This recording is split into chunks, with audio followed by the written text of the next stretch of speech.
وتشق طريقها بين الجبال.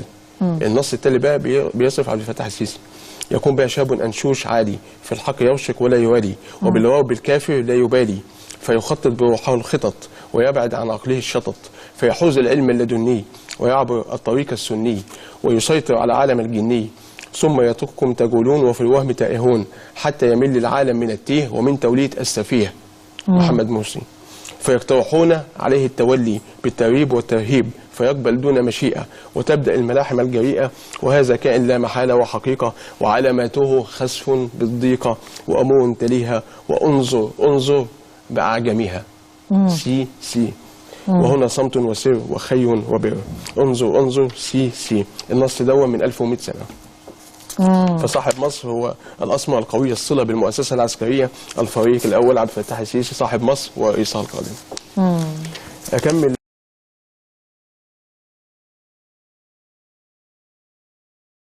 ومن توليد السفيه. طيب يعني هل هو عرف ان شاب انشوش عادي يعني هو ده السيسي؟ هل السيسي شاب انشوش وعادي كمان؟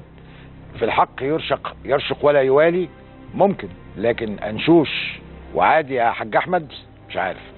حاج احمد الامريكاني قال لرولا ان صاحب مصر ورئيسها الاسمر قوي الصله بالمؤسسه العسكريه الفريق السيسي. طب يا حاج احمد هنعمل ايه في كلام الاستاذ هيكل اللي قال ان السيسي مش هيرشح نفسه؟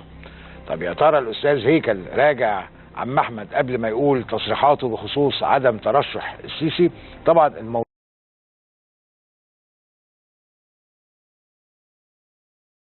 دكتور أحمد دعنا نستخدم هذا العلم الذي أنت برعت فيه في بعض نبوءاتك أو ما استكشفته وأثار الكثير حول سنة 2014 مثلا. توقعت أن المشير عبد الفتاح السيسي سيكون رئيسا لدولة مصر العربية.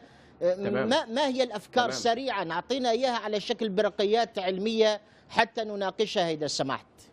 التوقعات بتاعتي 2014. نعم سريعا.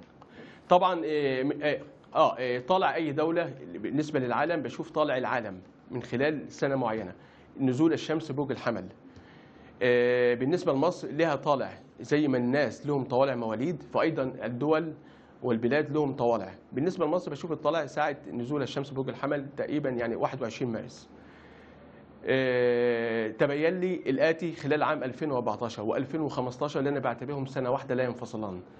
هما سنتان مميزتان لمصر خاصة ولمصر عامة والمشير عبد الفتاح السيسي خاصة. اللي أنا بذكر إنه صاحب مصر وهو رئيس مصر القادم، والذي كنت أول من توقعه في العالم وانفردت به عالميا. ليس من التوقعات فلكية فقط، أنا بعتمد على نبوءات قديمة كما ذكرت. النبوءات ليست فقط الجف صحيح. توقعاتي اللي بتوقعها أولا لمصر الفترة القادمة، طبعا حكومة المهندس إبراهيم محلب هي حكومة مؤقتة تليها حكومة دائمة في ظل تولي المشير عبد الفتاح السيسي الذي توقعت أنه سيكون رئيسا لمصر وصاحب مصر. مشكلة مصر الرئيسية إن هي مش لاقية الدكتور المناسب اللي يخلصها من ألم الولادة ده بقى ويخليها تعيش زي البلاد التانية، مع إن اسم الدكتور ده مكتوب في تنبؤات ونصوص الفراعنة يجي من 1100 سنة. يكون بها شاب أنشوش عادي، في الحق يرشق ولا يوالي، وبالواو بالكافر لا يبالي، وانظر انظر بأعجمها. سي سي، وهنا صمت وسر وخي وبر، انظر انظر سي سي. النص دون من 1100 سنة.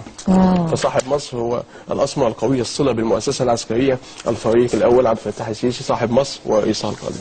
السيسي هو الدكتور اللي هيولد مصر بعد 60 سنة حكم عسكر، وقال لك مصر هتبقى قد الدنيا وهتتملى فلوس والخير كله. هو الفريق عبد الفتاح السيسي صاحب مصر. أو نوستراداموس العرب. أنا عايز ورقة، أنت تجيب لي ورقة مكتوب فيها اسم السيسي ان هو صاحب مصر.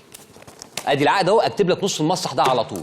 احد علماء الفلك في مصر قال ايه؟ اسم السيسي موجود في مخطوطه منذ 1100 عام. شوفوا السيسي قديم قد ايه؟ يعني اسم السيسي مكتوب في مخطوطه من 1100 سنه؟ يا جماعه ما تسرحوش بينا، قولوا لنا كلام يتفهم. النص التالي بقى بيصف عبد الفتاح السيسي: يكون بها شاب انشوش عادي، في الحق يرشق ولا يوالي.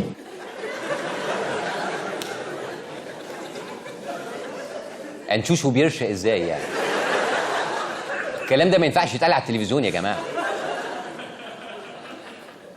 والانشوش العالي ده يعني عالي ليه وبيرشق فين لا لا لا بصوا برضه كلام عايم وملوش ماسكه وكله كده طلاسم ورموز.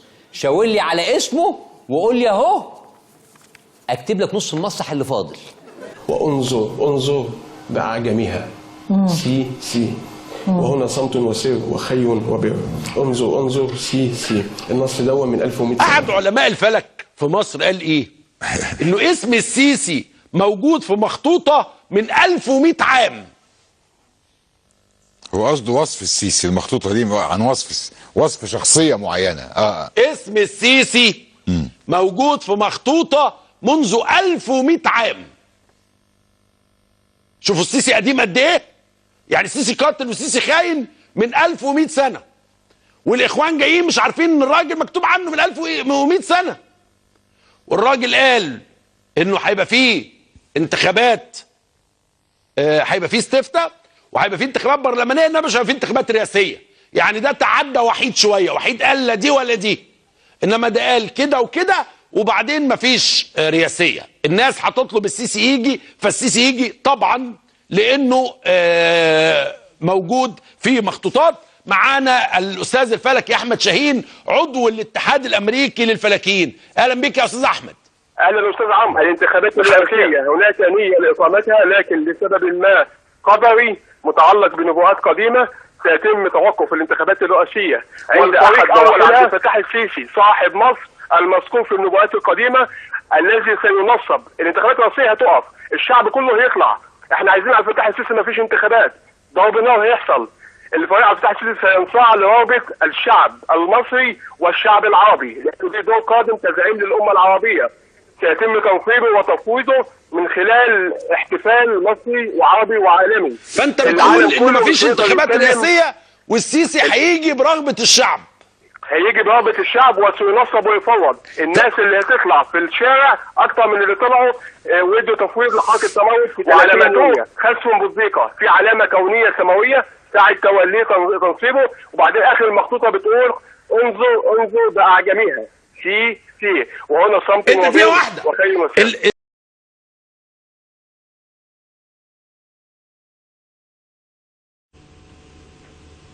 بسم الله الرحمن الرحيم.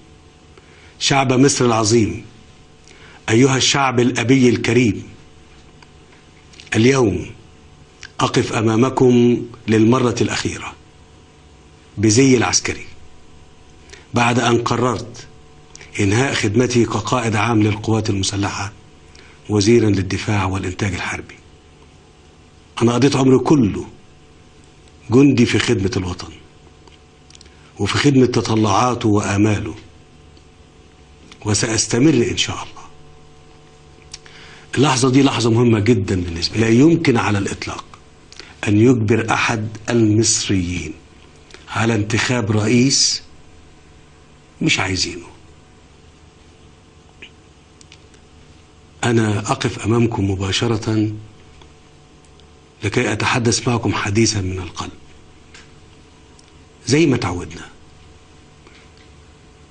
عشان أقول أنني أمتثل لنداء جماهير واسعة من الشعب المصري طلبت مني التقدم لنيل هذا الشرف. أنا بعتبر نفسي كما كنت دائما جنديا مكلفا بخدمة الوطن. أي موقع تأمر به جماهير الشعب هكون موجود فيه. من اللحظة الأولى عايز أكون أمين معاكم كما كنت دائما، وأمينا مع الوطن وأمينا مع نفسي. نحن المصريين لدينا مهمة، لذلك أنا وبكل تواضع أتقدم لكم معلنا اعتزامي الترشح لرئاسة جمهورية مصر العربية. تأييدكم هو اللي هيمنحني هذا الشرف العظيم.